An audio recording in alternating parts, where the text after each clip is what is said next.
Filipenses capítulo 2, versículos del 1 al 11. Vamos a buscarlo, por favor. Mire que vamos avanzando, ya estamos a la mitad del libro. ¿Cuántos capítulos tiene? 4. Vamos rápido. Aquí dice Filipenses capítulo 2. Lo siento así como sombríos, tristes, agobiados, cansados. Estaba viendo que hay alerta amarillas. Vi que la publicaron ahí. ¿Será? Gracias. Hay que tener cuidado. Según dicen, va a llover mucho hoy por la noche y probablemente hayan tormentas eléctricas y todo eso. Así que hay que tener cuidado. Vamos a buscar Filipenses capítulo 2, versículos del 1 al 11. Vamos a leerlo en el nombre del Padre, del Hijo y del Espíritu Santo. Por tanto, si hay alguna consolación en Cristo, si algún consuelo de amor, si alguna comunión del Espíritu, si algún afecto entrañable, si alguna misericordia, completad mi gozo sintiendo lo mismo, teniendo el mismo amor, unánimes, sintiendo una misma cosa. Nada hagáis por contienda o por vanagloria, antes bien con humildad, estimando cada uno a los demás como superiores a él mismo, no mirando cada uno por lo suyo propio, sino cada cual también por lo de los otros. Haya pues en vosotros este sentir que hubo también en Cristo Jesús, el cual, siendo en forma de Dios, no estimó el ser igual a Dios como cosa a que aferrarse, sino que se despojó a sí mismo, tomando forma de siervo, hecho semejante a los hombres, y estando en la condición de hombre, se humilló a sí mismo, haciéndose obediente hasta la muerte y muerte de cruz. Por lo cual Dios también le exaltó hasta lo sumo y le dio un nombre que es sobre todo nombre, para que en el nombre de Jesús se doble toda rodilla de los que están en los cielos y en la tierra y debajo de la tierra, y toda lengua confiese que Jesucristo es el Señor, para gloria de Dios Padre. Padre, en el nombre poderoso de Jesús, quiero pedir al Espíritu Santo, quiero pedir que seas tú, Señor, quien nos guíe, que el Espíritu Santo nos ponga palabras, Señor, para que podamos explicar conforme a tu santa y soberana voluntad. Te pido, mi Dios, que seas tú preparando los corazones de mis hermanos, los que están aquí, como aquellos que están a través del internet. En el nombre de Jesús, amén y amén. Tome su asiento, por favor, amados hermanos. Vamos a continuar con nuestro estudio. Ya la semana pasada hablamos un poquito de cómo Pablo decía tener un conflicto, y el conflicto era ¿qué tanto era mejor, morir o vivir?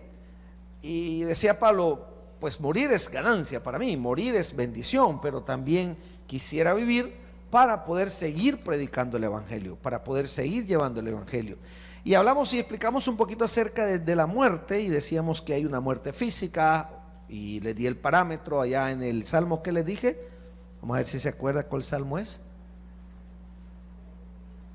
¿Sí? ¿Cabal? No, pero alguien se animó. Frito. ¿Alguien se acuerda? ¿Qué edad nos da Dios? Ajá, pero ¿en qué? ¿Dónde aparece? En la Biblia, pastor. Salmo 90:10. Va, pero no lo vamos a ver, eso lo expliqué. Hay una muerte física, ¿verdad? Hay una muerte, hablamos que había una muerte también, una muerte moral, de cómo la sociedad, el ser humano se ha pervertido, ¿verdad? A lo malo le decimos bueno y a lo bueno le decimos malo. Entonces vemos también que hay una muerte espiritual donde se arruinó una relación íntima con Dios porque nos alejamos de Dios. Y luego hablábamos que había el espacio donde hay una muerte para vida eterna en salvación o para vida eterna en condenación. Explicamos un poquito de eso, explicamos porque Pablo dijo, y decía Pablo que para él era ese conflicto, ¿verdad? De verse, pues, o sea, o me voy con Cristo o me quedo y sigo predicando. Entonces eso explicamos un poquito el miércoles pasado. Hoy vamos a seguir, y dice en el versículo 1 del capítulo 2, dice Pablo, después de hablar de que habría que hacerle frente a los problemas de un mismo espíritu. Yo le expliqué eso, de tener un espíritu de fe, y a pesar de los problemas que tuvieran, seguir creyendo en Jesús. Pues hoy Pablo dice en el versículo 1 del capítulo 2, por tanto, dice, si hay alguna consolación en Cristo, si algún consuelo de amor, si alguna comunión del Espíritu, si algún afecto entrañable, si alguna misericordia. Ojo, estas son preguntas retóricas. Es decir, ellas mismas se contestan. ¿Cómo explicarle esto cuando dice si hay alguna consolación en Cristo? Claro que la hay, amén. Claro que la hay. Pablo solo les está diciendo, señores, les está diciendo si hay alguna consolación en Cristo, si algún consuelo de amor. Pablo sabe que había. Pablo sabe que hay un consuelo en Jesús. ¿Y cuál es el consuelo? El consuelo es saberse que a pesar de todos los problemas que tengamos, Dios siempre nos va a ayudar. Entonces Pablo dice, si hay algún consuelo, si hay algún consuelo de amor, y Pablo sabía que había amor entre los hermanos que había ahí. ¿Y cómo lo demostraba? Si usted se recuerda, Pablo fundó esta iglesia hacía 10 años atrás, iniciándose todo a la orilla de un río, donde luego se fueron a la casa de Lidia y ahí empezó. Se cree que alguno de los primeros miembros fue aquella jovencita que echaron fuera el espíritu inmundo en el capítulo 16 del libro de los Hechos, y probablemente la familia también del carcelero. ¿Sí se acuerda? Cuando se rompe, hay un terremoto, salen y ese hombre se convierte y le dice, ¿qué yo debo de hacer para ser salvo? Le dice a Pablo y a Silas, y él le dice, cree en el Señor Jesucristo y serás salvo tú. Y lo lleva, dice, y se regocijaban ahí en casa. Entonces se cree que ahí empezó. Entonces 10 años después la iglesia ha crecido. Pero ahora Pablo les dice, señores, yo quiero que ese consuelo esté, esa alegría. Que más dice, si algún consuelo de amor. Claro que había amor, porque esta iglesia les había incluso mandado a Pablo. Era una iglesia que tenía amor para los misioneros, especialmente para Pablo. Imagínense cuántos años habían pasado, 10 años, y ellos siempre estaban solícitos en ayudar, lo dice Pablo, en mandarles una ofrenda, en estar pendiente de Pablo. Y luego dice, si alguna comunión del Espíritu, claro que había una comunión del Espíritu. Si algún afecto entrañable, claro que lo había. Si alguna misericordia, claro que lo había. Entonces Pablo está confirmando todo lo que había. Pero dice del versículo 12, léalo conmigo: completad mi gozo, dice, sintiendo lo mismo, teniendo el mismo amor, unánime, sintiendo ¿qué, hermano? Ahora, Pablo está hablando, ¿desde dónde está hablando Pablo? ¿Desde dónde está escribiendo más bien? Desde la cárcel. Pablo dice, yo quiero saber que ahí en la iglesia están unidos, que ahí en la iglesia están juntos. Hoy nos hemos entristecido porque sabemos, pues hay dolor de ver, vimos a nuestra hermana Francisca mal, el lunes estuvimos platicando aquí y tener que verla enferma. Hoy hablamos con una hermanita que está teniendo una situación difícil, dura, y claro, nos unimos en amor. Ver a nuestros padres, nuestros familiares, hijos, amigos enfermos, con problemas y todo eso, claro. Entonces Pablo dice, alégrenme siendo el mismo sentir. ¿Y cuál era el sentir que Pablo quería que tuviesen? Que todos buscaran, primero, que predicásemos del Evangelio, que tuviéramos esa convicción de que en medio de cualquier prueba Dios siempre está con nosotros. Este Pablo dice, completad mi gozo, sintiendo lo mismo que él sentía. ¿Y qué sentía Pablo? Lean el versículo 30 del 1:30, por favor. Vea lo que dice el 1:30. Teniendo, dice, el mismo conflicto que habéis visto, que dice, en mí, y ahora oís que hay en mí. O sea, Pablo dice, yo quiero que ustedes tengan ese deseo de servirle a Dios de corazón. Yo quiero que ustedes tengan ese deseo de ser servidores, de llevar el Evangelio, porque Pablo ya lo decía, ¿verdad? Y dice, no sé, dice Pablo, si es mejor que estar vivo o morirme, pero creo que es mejor que siga vivo para que le siga predicando del Evangelio. Entonces dice, yo quiero que ustedes sientan ese deseo. Yo quiero que ustedes hablen de Jesús. Mira, hermano, hoy con lo que tenemos, la tecnología, es más fácil hablar de Cristo, ¿o no? Ustedes lo suben en redes y todo, pero en los tiempos de Pablo no. Era de voz a voz, era de pararse, de hablar, de evangelizar, de llegar. Y entonces Pablo dice, yo quiero que ustedes tengan ese sentir. Yo quiero sentirme gozoso de que ustedes están hablando de Cristo. ¿Qué más dice? Dice, teniendo el mismo amor, unánime, dice. Y esto es importante. Pablo les está pidiendo unidad como iglesia. No hay nada peor que en las iglesias haya desunión. Claro, hay ciertas cosas que no van a... Pero tenemos que luchar, ¿por qué? Porque si Dios es amor, debe de haber amor para mi prójimo. ¿Quién es su prójimo ahorita? Los que están a la par suya ahorita. Luego dice, sintiendo una misma cosa. ¿Cuál cosa? El deseo de hablar de Jesús. Y luego va al versículo 3. ¿Qué dice la Biblia? nada hagáis por contienda o por vanagloria. Y esto me llama de humildad. Y aquí lo va a decir Pablo. Esto nos llama a ser humildes. Antes dice, bien, ¿cómo, hermano? Con humildad. Pregunto, ¿cuántos humildes hay aquí? Levante la mano. ¿Ah? Por lo menos somos sinceros, hermano. Pero Pablo está diciendo, señores, con humildad. Dice la palabra y Pablo les dice, no hagáis nada por contienda. No es para pelear. No es que vamos a estar discutiendo, vamos a estar en un mismo sentir. No es quién es más importante dentro de la iglesia. Pregunto, ¿quién es el más importante dentro de la iglesia? Cristo, amado. Amén. Dios mismo. Los demás, como decía Pablo, uno siembra, el otro riega, pero el crecimiento lo da Dios. Entonces tenemos que tener claro que no vamos a hacer nada por contienda. No vamos a hacer porque para que me vean, para que vean que yo soy aquí. No, hermano, cuando usted hace algo y lo hace de corazón, usted lo hace para que Dios lo vea. Y si Dios lo ve, usted ya va a tener su recompensa. Entonces luego dice, por nada hagáis por contienda o por vanagloria, antes bien con humildad. Realmente cuesta ser humilde, ¿sí o no? Cuesta. Luego dice, estimando cada uno a los demás como superiores al mismo. Hermano, dentro de las iglesias, dentro de las congregaciones, Pablo les está diciendo, señores, olvídense de su posición ante el mundo. Porque usted sí sabe que el mundo como tal tiene, ¿cómo se llama? Estatus, ¿verdad?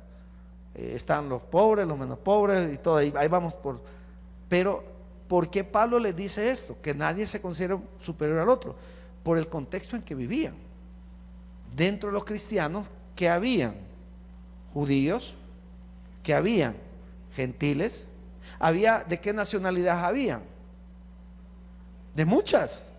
Si se recuerda que cuando vino en el Pentecostés, había un montón de gente y daba una cantidad de nacionalidades. Entonces, ¿qué sucedía? Que muchos se convirtieron a Cristo y habían esclavos. Pero entrando a la iglesia todos somos iguales, hermano.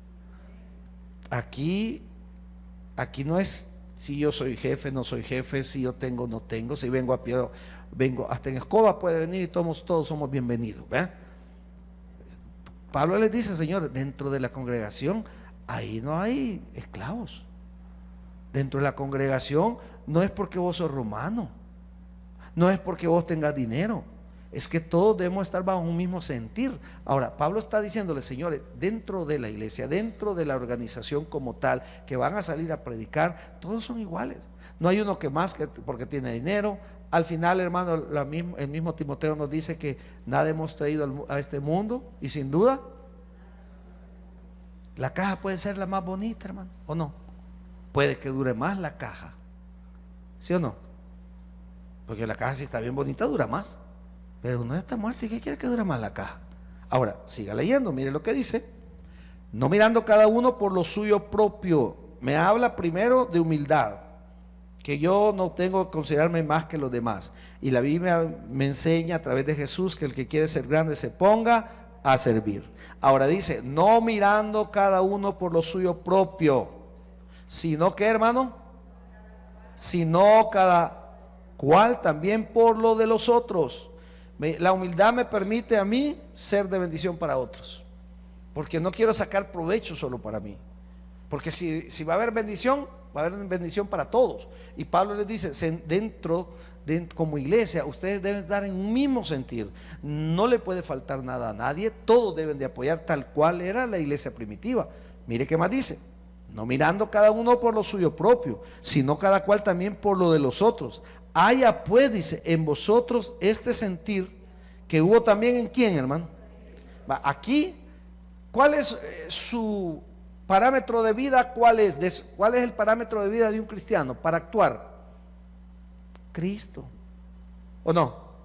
Ya no me estoy dando a entender, pero ¿cuál es el nivel que usted tiene que tener de comportamiento? ¿Cuál es el nivel que Dios ha puesto? ¿Quién es nuestro ejemplo mayor? Cristo. Entonces Pablo les dice, mire, no mirando, bueno, en el 5, haya pues en vosotros este sentir que hubo también ¿a dónde? ¿Y de qué está hablando? De humildad. Mire qué dice, el cual, dice el 6, siendo en forma de Dios, no estimó el ser igual a Dios como cosa a que aferrarse. Es decir, se despojó. Y ahí lo va a decir en el versículo 7. Pablo está diciendo, señores, si Jesús, siendo Dios, vino a esta tierra para que todo aquel que en él cree no se pierda, mas tenga vida eterna, teniendo ese grado de humildad, siendo Dios, hermano, siendo Dios, él se humilla haciéndose carne. Vea conmigo, no pierda la cita y váyase conmigo a Juan 1:14, a Mateo, y después vamos a ver Juan, Mateo 1:23, 22 y 23. Vea lo que dice Mateo 1:23, 1:22 y 23. Mateo 1:23, 22. Todo esto, ¿lo halló? Aconteció, dice, para que se cumpliese lo dicho por el Señor por medio del profeta, cuando dijo: he aquí, una virgen concebirá y dará a luz un hijo, y llamará su nombre Emmanuel, que traducido es Dios con nosotros. Es decir, Jesús mismo está hablando del nacimiento virginal de Jesús, amén. Está hablando del nacimiento de Cristo, que Él se hace hombre. Vea Juan 1, ¿quiero ver? Juan 1:14, para complementar esta idea. Dice Juan 1:14, y aquel verbo, Juan 1:14, ¿lo halló? Y aquel verbo fue hecho carne, habitó entre nosotros, y vimos su gloria, gloria como del unigénito del Padre, lleno de gracia y de verdad. Aquí, ¿de quién están hablando? De Cristo, de Jesús. Entonces, si nos vamos al versículo 6 del capítulo 2 de Filipenses, dice: el cual, siendo en forma de Dios, no estimó el ser igual a Dios como cosa a que aferrarse. Ojo, ¿qué me está diciendo? Que Él salió de su trono, hermano. ¿Para qué? Para el verbo se hizo carne, para habitar entre nosotros, para estar entre nosotros, es decir, para asumir una naturaleza humana con todas sus limitaciones, excepto sin pecado. Ahora, Jesús tuvo hambre, Jesús lloró, Jesús se cansó. Ojo, hay una doctrina, otros llaman la teoría del vaciamiento o de la separación. La teoría del vaciamiento, es decir, que Él se liberó de toda su parte divina. Ojo con eso, porque Jesús no se liberó de toda su parte divina. Hay otra parte que se llama 100% hombre, 100% Dios. ¿Cómo se le llama? Unión hipostática. Es decir, nunca dejó de ser Dios. Ojo, la kenosis, como se le conoce, que es una palabra, lea el 2:7, ahí lo tenemos en Filipenses, dice: sino que se despojó. ¿Lo tiene? Asimismo, dice, tomando forma de siervo, hecho semejante. A esto se le conoce como la doctrina de la separación, ¿verdad? O del despojo. Algunos dicen la teoría del vaciamiento, pero el problema hay algunos, y aquí hay que tener cuidado, que dicen que Jesús literalmente se quitó hasta sus atributos. ¿Y por qué? ¿Y cuáles son los atributos? Recuerden que Dios tiene dos tipos de atributos: los comunes y los propios. ¿Cuáles son los propios? Omnisciencia, omnipotencia, omnipresencia. Pero esos son atributos propios, no los tiene nadie más. Amén. Jesús, sí o no, que a pesar que le dio hambre, tuvo sueño, lloró, se entristeció, pero también tenía poder sobre la naturaleza. Cuando hubo una gran tempestad, mandó a callar a la tempestad y se hizo una gran bonanza, hizo una gran tranquilidad. Entonces Jesús tenía siempre su poder divino, pero ¿qué es entonces el despojarse? O sea, Él no tenía por qué venir. Esa es la importante de esto. Que él, cuando Pablo dice que hay que humillarnos como lo hizo Jesús, está diciendo, él estaba en un lugar privilegiado, si él es Dios. Sin embargo, por el amor a nosotros, él se hizo carne. ¿Ya? Pregunto, si usted trabaja en una compañía bastante grande, ¿el gerente general viene a hablar con usted? ¿O quién habla? ¿Hay mandos o no? El gerente general no le va a venir a decir a usted, tiene que barrer. Usted tiene un supervisor. Y a este supervisor lo ve otro. Y así van. Pues, ¿qué está diciendo Pablo? Dios, siendo Dios, bajó a la tierra a hacer lo que él venía a hacer. ¿Y qué vino a hacer? A pagar un precio, a poner su cuerpo en rescate de todo aquel que en él cree, porque nadie más lo puede hacer.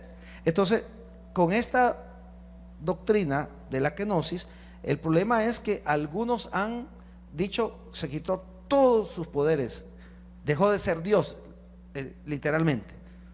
Pero eso no es así, porque Jesús tenía poder para levantar a los muertos, dominaba. ¿Qué más dominaba? La naturaleza, ¿sí o no? ¿Qué más podía hacer? Milagros. Vea lo que dice Colosenses 2:9. Un poquito, Colosenses está un poquito adelante de donde estamos. Colosenses 2:9. Vea lo que dice Colosenses 2:9. ¿Lo halló? Hablando de Cristo. Porque en él habita corporalmente, ¿qué, hermano? Toda la plenitud. O sea, en él está Dios, pues, porque él es Dios junto al Espíritu Santo. El Padre, el Hijo y el Espíritu Santo. Entonces, vea lo que dice, porque en él, o sea, en Jesús, habita corporalmente toda la plenitud de la deidad. En el versículo 1:19 de Colosenses, ahí lo tiene cerca, dice, por cuanto agradó al Padre que en él habitase toda plenitud. Entonces, hay que tener cuidado con la doctrina del despojamiento. Si bien es cierto que él se hizo en forma de siervo, no dejó de ser Dios. Hay que tener cuidado, porque algunos se van muy allá y dicen, no, es que como se hizo igual a hombre, pero Jesús caminaba sobre el mar, ¿o no? ¿Lo hace un hombre normal, hermano? No. La multitud lo quiso agarrar, ¿y qué sucedió? ¿Sí se acuerda de eso? ¿No se acuerda? ¿O no la leyó la Biblia? ¿Vea? ¿Qué pasó? No sabe. ¿Vea? No pudieron. Pasó en medio y no lo vieron. O sea, multiplicó panes, peces. ¿Qué más hizo? Vista a los ciegos, hizo hablar. Hay un cojo que lo hizo andar, cojo de nacimiento. ¿Y qué no hizo? Pues entonces, eso no lo hace cualquiera, eso lo hace Dios, eso lo hace Jesús. Entonces, sigamos en el 2:7. Dice, sino que se despojó. ¿Cómo se le conoce eso? La doctrina de la kenosis. Amén. Pero cuando dice asimismo, porque no especifica de qué se despojó. No dice, y se quitó y dejó de ser Dios. No, no dejó de ser Dios. Colosenses 2:9, acabamos de leer que en él habita toda la plenitud de la deidad. Es decir, en él está Dios, porque él es Dios. ¿Sí me estoy dando a entender? ¿Por qué? Porque algunos dicen que él en eso se despojó de todo, pero vemos que, claro, tuvo hambre, tuvo sueño, pero a eso ya se le llama unión hipostática. No es 50 hombre, 50 Dios, no, es completamente Dios, completamente humano. Ahora, esto es el acto, le defino lo que es kenosis, o la doctrina del despojamiento, es el acto de Cristo de asumir una naturaleza humana con todas sus limitaciones, sin pecado alguno. Eso sí, sin pecado alguno. Sigamos avanzando, vea lo que dice el 8. Y estando en la condición de hombre, ¿qué sucedió? Se humilló a sí mismo, haciéndose obediente hasta la muerte. ¿Y muerte de qué? Va, ojo con esto. ¿Qué nos quitó de la gracia para con el Padre en el principio de los tiempos? Y con con Dios. ¿Qué nos separó de Dios? La desobediencia. ¿Qué nos une a Dios? La obediencia de Jesús. Vea esto, piénselo de esta manera. El hombre cayó en desgracia en el Génesis por una acción. ¿Cuál fue la acción? Desobediencia. ¿Qué tenía que hacer? No comer del árbol que se le había indicado, ¿sí o no? Comió, desobedeció, cayó en desgracia. Jesús es todo lo contrario. Jesús, ¿qué hace?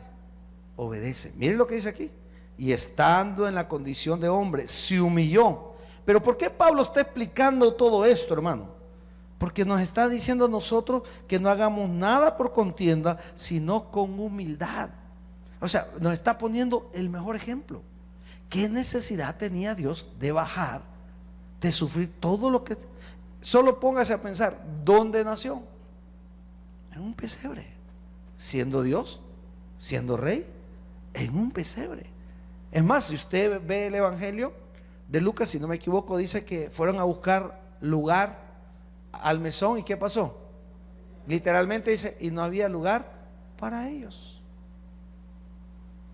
Vea qué interesante, cómo Dios viene y se humilla. ¿Qué les tocó? A un pesebre. Ahora dice, y estando en la condición de hombre, se humilló. El hecho de solo hacerse hombre ya era humillarse, hermano. O sea, solo el hecho de venir a pagar un precio por su creación, sin embargo lo hizo. Se humilló a sí mismo, haciéndose obediente, dice, hasta la muerte. ¿Usted cree que Dios no pudo haber hecho, cuando Jesús estaba él mismo sufriendo todos los golpes, el maltrato, no mandar una hueste de ángeles y terminárselos? Claro que sí. Pero ¿qué estaba demostrando? Su humildad. ¿Por qué? Porque había un propósito. ¿Y cuál era el propósito? Que él pagase un precio en la cruz para salvación y vida eterna suya y mía. Mire, y luego dice, haciéndose obediente hasta la muerte, y muerte, y lo resalta Pablo, y muerte de cruz. O sea, no es una muerte sencilla. A veces uno dice, fíjese que mi mamá o mi papá murió, pero él murió bien tranquilo. Yo tengo un amigo, compañero de trabajo, fuimos compañeros, y su mamá en Estados Unidos, una señora ya bastante en edad, pues, y la señora se fue al baño, simplemente se empezó a bañar, se sintió mal, se sentó y se murió. Se sentó a la orilla de la cama y se recostó, ahí quedó. Mire, es lo mismo morir así, hermano, que le pase un tren encima. Bueno, tren ya no hay, pero que lo atropellen, que ir a quedar debajo de un poste, que le caiga un rayo. Ahí será lo mismo, ¿verdad que no? Y Pablo dice, mire, muerte de cruz. Le está diciendo, señores, todo lo que Jesús pasó por su humildad, porque lo que está resaltando aquí es que Jesús, siendo Dios, pagó un precio tan alto. Si los mismos le traicionaron, hermano. ¿Qué pasó cuando arrestaron a Jesús? El mismo que había dicho, yo voy a ir contigo hasta la muerte, 3 veces lo negó, ¿o no? Y dice que cuando Jesús se le quedó viendo a Pedro en la última, y Pedro lo vio. ¿Qué pasó con Pedro? Lloró, dice. Miren, ¿cómo habrá sentido Jesús en su parte humana? Traicionado por Judas, aquel que anduvo 3 años y medio. ¿No le duele a usted cuando lo traicionan? ¿No le duele a usted cuando dice, mira, y aquel ahí estaba diciendo de vos? Ah, sí. Y dijo esto, y uno que más engrifa uno, ¿eh? Y Jesús tuvo muerte de cruz. Pablo le está exaltando el hecho de la humildad. Ahora, siga leyendo, porque ese es el tema que Pablo está tocando acá. Dice el 9, por lo cual dice, Dios también le exaltó hasta lo sumo. Amén, hermanos. Y le dio un nombre que es sobre todo. Por eso es que el nombre de Jesús tiene poder. Amén. Luego dice, para que en el nombre de Jesús se doble toda rodilla de lo que están en los cielos, en la tierra. Mire qué bonito, hermano. Todo lo que logró Jesús, porque él pudo quedarse, no venir, pero se humilló. ¿Y a dónde lo puso? La misma palabra de Dios dice que el que se humillara, Dios le va a exaltar. Humillados pues bajo la poderosa mano de Dios, para que los exalte cuando fuere tiempo. Y dice que a Jesús por eso lo exaltó hasta lo sumo. ¿Qué es hasta lo sumo? Ya no hay más, hermano. Ya no hay más. Está, no hay más. Y luego dice, hasta lo sumo, y le dio un nombre que es sobre todo nombre, para que en el nombre de Jesús se doble toda rodilla de los que están en los cielos, en la tierra y debajo de la tierra, y toda lengua, dice, confiese que Jesucristo es el Señor, para la gloria de Dios. Cuando usted lee esto y lo ve, entiende que no se trata de religión, que no se trata de una iglesia. ¿Cuál es el pleito mayor que que tiene el hombre? Las religiones. ¿Qué me religión? No, aquí dice, no dice para poner una iglesia arriba. Aquí no dice para poner a alguien, un pastor, para exaltarlo a él, a un sacerdote. No, ese es Jesucristo. Porque el que se humilló para tener muerte en la cruz fue Jesús. Amén. Amén o no amén, hermano. Para que toda lengua confiese, dice. ¿Qué hacemos nosotros? Confesar que Jesús es nuestro Señor y nuestro Salvador. Ahora, ¿qué más dice? Para gloria de Dios Padre. Por tanto, dice, amados míos, como siempre habéis obedecido, no como en mi presencia solamente, sino mucho más ahora en mi ausencia, ocupaos en vuestra salvación con temor. ¿Qué dice Pablo? Si en verdad has nacido, tienes que demostrarlo. Y esto es interesante ver este punto de vista de lo que Pablo está diciendo. Dice, por tanto, amados míos, como siempre habéis obedecido, no como en mi presencia solamente. Pablo dice, Señor, yo no necesito estar ahí. ¿Hacía cuánto había fundado esa iglesia?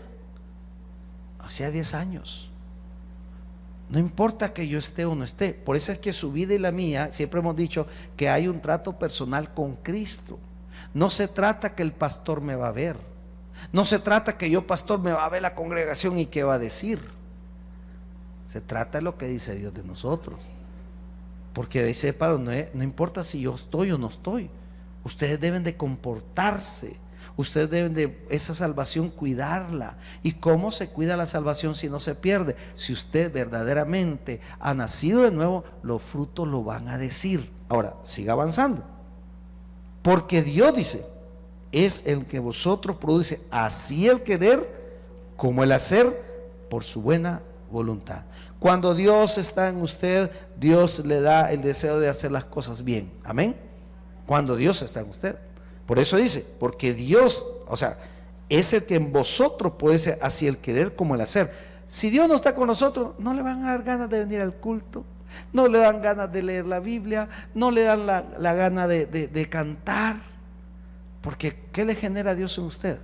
Ese deseo ferviente de adorarlo, ese deseo ferviente de conocer más de Dios. ¿Qué sucede cuando usted se interesa por una persona? ¿Qué hace cuando se interesa sobre una persona? ¿Qué hace usted? Investiga. ¿Cuál es el color favorito? ¿Cuál es su día de cumpleaños? ¿Cuál es la flor que le gusta? ¿Qué comida traga? Come la cosa, ¿verdad? ¿O no? ¿Sí o no cuando usted se interesa en alguien? ¿O no? Si usted se interesa en alguien, va a decir qué es lo que más le gusta, cómo se llama, dónde vive. Lo primero que consigue es su número de teléfono, ¿verdad? Está interesado, pues. Entonces Pablo dice, debe haber ese deseo en ustedes. Cuando ustedes realmente tienen a Dios, a usted no le pesa sentarse hora y media para escuchar, si es que viene hora y media. Entonces, si en verdad Cristo está en ustedes, va a haber ese deseo de Dios, de buscar de Dios, de congregarse más, de leer la Biblia, de cantarle al Señor. ¿Qué canciones cantamos? No aquí en la iglesia, en su casa. Pregúntese, ¿cuáles son las que usted anda cantando? Mire lo que dice aquí. Dice la Biblia, porque Dios es el que en vosotros produce así el querer como el hacer por su buena voluntad. Ahora, como está hablando de hacer las cosas con humildad, tal cual Jesús lo hizo, dice, hacer todo como, hermano.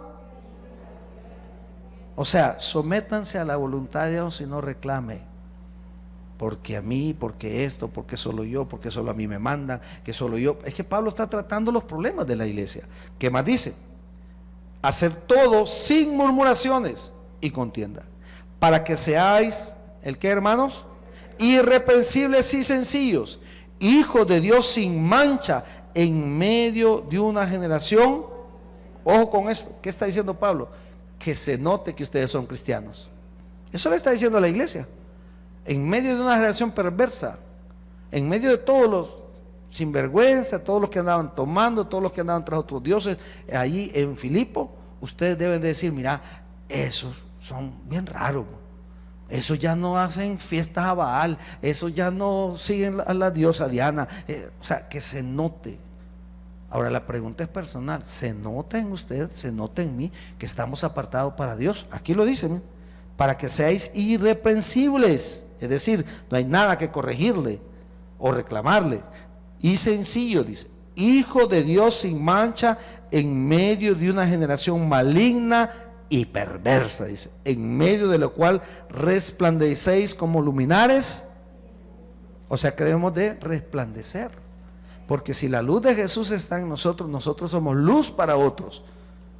Entonces nosotros tenemos que tener ese cuidado. Pablo les está diciendo, señores, ustedes como iglesia deben de ser diferentes. Porque ¿de qué sirve en nuestros tiempos, hermano, decir que venimos a la iglesia, cuando vamos al trabajo no le hablamos a nadie, no hay humildad? Y es lo primero que Pablo está pidiendo. Entonces realmente Pablo dice, señores, ustedes tienen un gran compromiso ante la sociedad. Ustedes tienen que demostrar que realmente la luz de Jesús está en ustedes. Sigamos avanzando. ¿Ha sido de qué, hermano? Para que en el día de Cristo yo pueda gloriarme de que no he corrido en vano, ni en vano he, como Pablo les dijo en el versículo 2, completad mi gozo. Pablo dice, señores, yo me quiero sentir gozoso, que en verdad hemos corrido tomados de la mano de Dios. Nos hemos puesto a pensar cuántas iglesias habrán.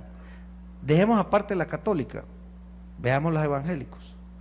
¿Cuántas iglesias habrán? ¿En verdad todos seremos salvos, hermano, dentro de las iglesias? Habría que preguntarse, yo no sabría decirle. Pero usted debe saber, usted no puede estar seguro de la salvación de otro, pero sí de la suya. Ahí sí. Entonces, porque Pablo dice, asidos. ¿Qué es asidos, hermano? Agarrados, firmes, asidos de la palabra. Asidos de la palabra, dice, de vida. ¿Y qué me da vida a mí? La palabra de Dios. Cuando yo estoy triste, cuando yo estoy cargado, cuando yo estoy agobiado, palabra dice, no temas ni desmayes, yo estoy contigo. Asidos, dice Pablo. ¿Para qué más? Asidos para que en el día de Cristo yo pueda gloriarme de que no he corrido en vano, ni en vano todos decimos que añoramos la venida de Cristo, pero ¿cuántos verdaderamente nos iremos con Él? De eso habla Pablo. De eso habla Pablo. Yo me quiero gloriar, dice, que sentir que ninguno se me pierda. ¿No se siente usted bien contento cuando todos sus hijos son personas de bien? Pero cuando hay alguno que anda ahí y dice, no, si aquel, el que me entristece es aquel que no entiende, que se va con sus amigos, que anda tomando, que ahí anda haciendo relajo, o aquella, entonces, pero cuando usted, todos sus hijos están bien, usted se siente, dice Pablo, yo me quiero sentir gozoso de ver que en verdad Cristo ha hecho en ustedes la obra. Sigamos para terminar hasta el 18. Dice, y aunque sea derramado en libación sobre el sacrificio y servicio de vuestra fe, me gozo y regocijo con todos vosotros. Dice Pablo, no me importa lo que pase conmigo, yo me gozo. ¿Dónde estaba Pablo? Preso. Yo me gozo. No me importa que conmigo hagan lo que quieran, yo me gozo de servirle a Cristo y de que ustedes lleguen a Él. Vea el 18. Y asimismo dice, gozaos y regocijaos también. Acuérdense que Pablo, uno de los temas que tocó en esta epístola es que algunos estaban tristes porque Pablo estaba preso. Y Pablo les está diciendo, hombre, gócense, yo estoy feliz aquí en la cárcel. Aquí, y Pablo tenía la libertad de que lo llegaran a visitar. Podían llegar y Pablo platicaba, él no estaba tan mal, pues. Entonces Pablo dice, Señor, no se preocupe. Es más, tuvo tiempo Pablo para escribir más epístolas. ¿Cuántas fueron? 13 epístolas carcelarias. ¿A quién le pasa que se le cuesta sentarse y hacer solo una cosa? Porque quiere barrer, porque quiere trabajar, porque quiere que limpiar, porque el almuerzo, porque el desayuno, porque tengo esto para mi trabajo, porque... Y Pablo, el Señor lo sentó en un solo lugar. ¿Para qué? Para que escribiera. Entonces Pablo dice, asimismo dice, gozaos y regocijaos también vosotros conmigo. ¿Qué le está diciendo Pablo? No importa que esté preso en 4 paredes, mi libertad está en Cristo. Amados, esta noche debemos de aprender que así como Jesús en la kenosis, Él se separó del privilegio de estar en los cielos para venir a esta tierra. Mire, ¿qué entrega más grande? Usted me ha escuchado decir a mí, el amor es sacrificial, amén. Jesús se sacrificó por nosotros. Y cuando vemos a Jesús que se humilló a sí mismo para encarnar, para estar con nosotros y venir y poder pagar un precio, ¿por qué nosotros no podemos bajar la grada de la humildad? ¿Qué nos estará afectando a nosotros? ¿Qué nos estará haciendo ver mal ante los demás? Y recuerde algo, y con esto quiero terminar: debemos de resplandecer como luminares en el mundo. Si realmente somos creyentes, la gente en usted y en mí debe haber reflejado la luz, pero la luz de Jesús. Démosle un fuerte aplauso al Señor, porque Dios es bueno. El predicador ha terminado su mensaje. Acepta a Jesucristo hoy como tu único y suficiente Salvador personal. Ora conmigo de la siguiente manera: Señor Jesús, yo te recibo hoy como mi único y suficiente Salvador personal. Creo que eres Dios y que resucitaste al tercer día. Me arrepiento, soy pecador. Perdóname, Señor. Gracias, Padre, por enviar a tu Hijo a morir por mí. Gracias, Jesús, por salvar mi alma hoy. En tu nombre he orado. Amén. Bienvenido a la familia de Dios. Congrégate con nosotros. Estamos ubicados en Final 29 Avenida Norte, número 2931, Ayutuxtepeque. Tabernáculo Bíblico Bautista, Amigos de Israel, Ayutuxtepeque. A cualquier situación, Jesús es la solución.